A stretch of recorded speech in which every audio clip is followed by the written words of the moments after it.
अपनी परंपरा, अपनी संस्कृति और अपने संस्कारों पर गौरव की अनुभूति करनी चाहिए।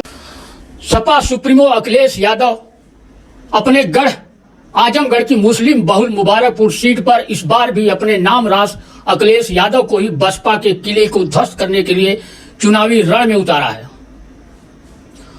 अखिलेश यादव के खिलाफ अब ओवैसी की पार्टी ने एंट्री कर दी है।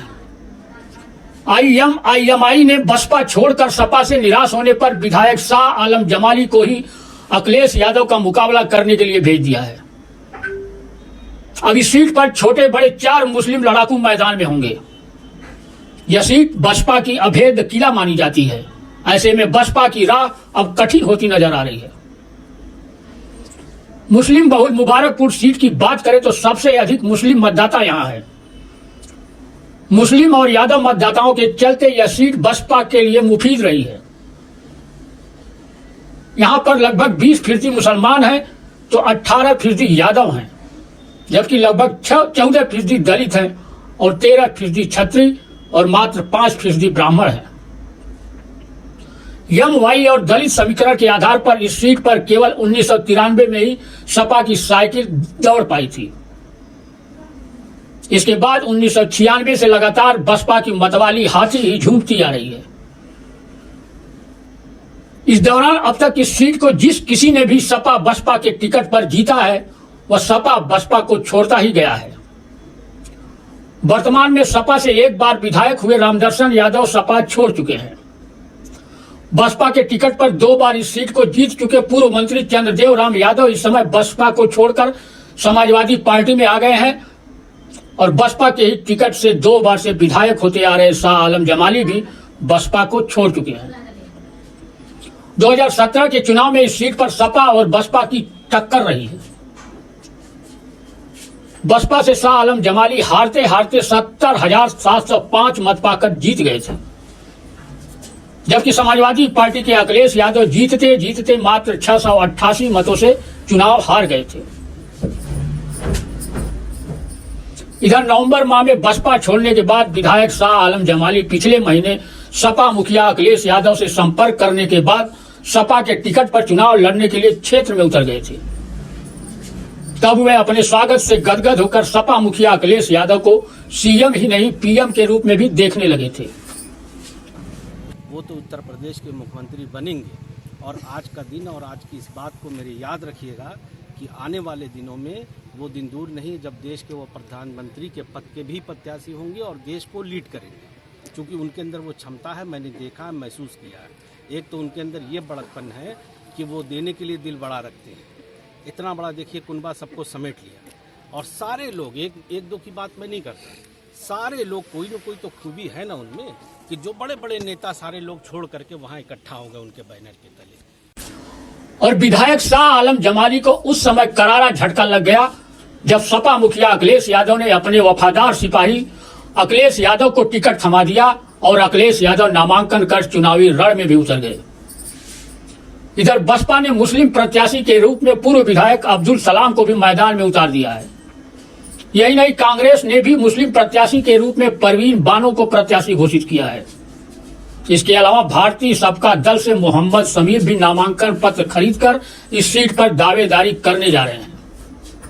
अब चौथे मुस्लिम प्रत्याशी के रूप में विधायक शाह आलम जमाली भी ओवैसी की पार्टी से टिकट लेकर आज निर्वाचन क्षेत्र में पहुंच गए और समर्थकों ने उन्हें फूल माला से लाद दिया। अब ओवैसी की पार्टी से चुनावी रण में आ रहे विधायक शाह आलम जमाली के सुर बदल गए हैं। सुनिए अब वे सपा और बसपा बीजेपी को लेकर क्या कहते हैं। करूंगा आज क्योंकि हॉलीडे था, छुट्टी थी, तो मैं कल करूंगा इंशाल्लाह। का मतलब क्या है?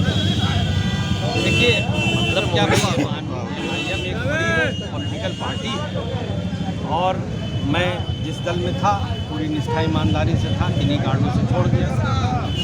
बाद में मुझे ऐसा लगा, कुछ लोगों ने कहा कि भाई सपा में चले जाइए, मेरी बात उन्होंने कहा, लेकिन संभव किसी वजह से वो नहीं हो पाया। तो मुझे और भी विकल्प थे मेरे पास, कांग्रेस भी थी, बीमारी भी थी और लोगों ने मुझसे कहा। बाद में मैंने बहुत सोचा तो मुझे ये लगा कि चूँकि हम लोग यहाँ मेहनत करके एक सेकुलर प्लेटफॉर्म इस प्रदेश को, इस देश को दे सकते हैं। एक सेकुलर प्लेटफॉर्म जहाँ हिंदू मुसलमान मिलके रहेंगे, मोहताजी नहीं रहेगी, लोग एक दूसरे को धर्म और जाति के नाम पे डराएंगे नहीं। अभी क्या है, भाजपा और सपा की राजनीति क्या है, एक कहता भाई कि हम हिंदू भाई के ठेकेदार हैं, दूसरा कहता हम मुसलमान के ठेकेदार। वो तो कह रहा मुसलमान का नाम लेना भी छोड़ दिया उन्होंने, लेकिन पहले वो यही कहते। जी हम लोग ये चाहते हैं कि हम हिंदू मुसलमान दोनों भाई मिल करके MIM को इतना मजबूत करेंगे कि ये एक बड़ा प्लेटफॉर्म तैयार होगा इस पूरे देश में, जिसमें सेकुलर राजनीति होगी, विकास के नाम पे राजनीति होगी, धर्म और जाति के आधार पे बेस राजनीति नहीं होगी। कहा जाता था कि आपको सपा ने धोखा दिया है। अब देखो, वो अपनी बात पुरानी हो गई, कल कह दिया जो कहना था, अब उसको बार बार दोहराने से तो बहुत फ़ायदा नहीं। कल मैंने अपनी बात विस्तार से रख दिया, अब मैं किसी की कोई बात नहीं करना चाहता। मैं चाहता हूँ कि आप मुझसे मेरी पार्टी की बात करें, MIM की बात करें, मेरे क्षेत्र की बात करें, जनता की बात करें, वो सब पुराना इतिहास हुआ। जनता को क्या मैनिफेस्टो से क्या बताएंगे? देखिए, ऐसा है कि मैंने यहाँ पे 10 साल विधायकी किया है, मुझे कुछ बताना नहीं है, मैं कोई अननोन नहीं हूँ। मेरे आचरण को, मेरे व्यवहार को, मेरे किरदार को, मेरे तौर तरीके को यहाँ का पूरी जनता जानती है। और मैं आपको एक बात ये भी बता दूँ, अभी एक साहब मुझसे ये सवाल कर रहे थे कि भाई बेस क्या है। मेरी जनता का, मेरी राजनीति का आधार यहाँ की 3.5-4 लाख जनता है। मैं ये मानता हूँ कि इस असेंबली में जितनी हमारी आवाम है वो पूरे मेरा परिवार है। इधर बीजेपी ने सगड़ी विधानसभा से उठाकर अरविंद जायसवाल को मुबारकपुर में सपा बसपा का मुकाबला करने के लिए भेज दिया है। बीजेपी की स्थिति इस सीट पर यह है कि 2012 के चुनाव में देवेंद्र सिंह को 29,755 वोट पाकर तीसरे स्थान पर संतोष करना पड़ा था। 2017 के चुनाव में भी बीजेपी के लक्ष्मण मौर्य को भी सपा बसपा के टक्कर में भारी मतों के अंतर से तीसरे स्थान पर ही रहना पड़ गया था। अब इस बार के चुनाव में 4 मुस्लिम प्रत्याशियों के मैदान में होने से बसपा अपनी इस सीट को बचा पाती है या फिर प्रदेश की मुस्लिम वोटरों के रुख को देखते हुए यहाँ के मुस्लिम वोटर सपा की साइकिल पर सवार होना पसंद करते हैं या फिर बसपा की हाथी और सपा की साइकिल के बीच से कमल खिल सकता है।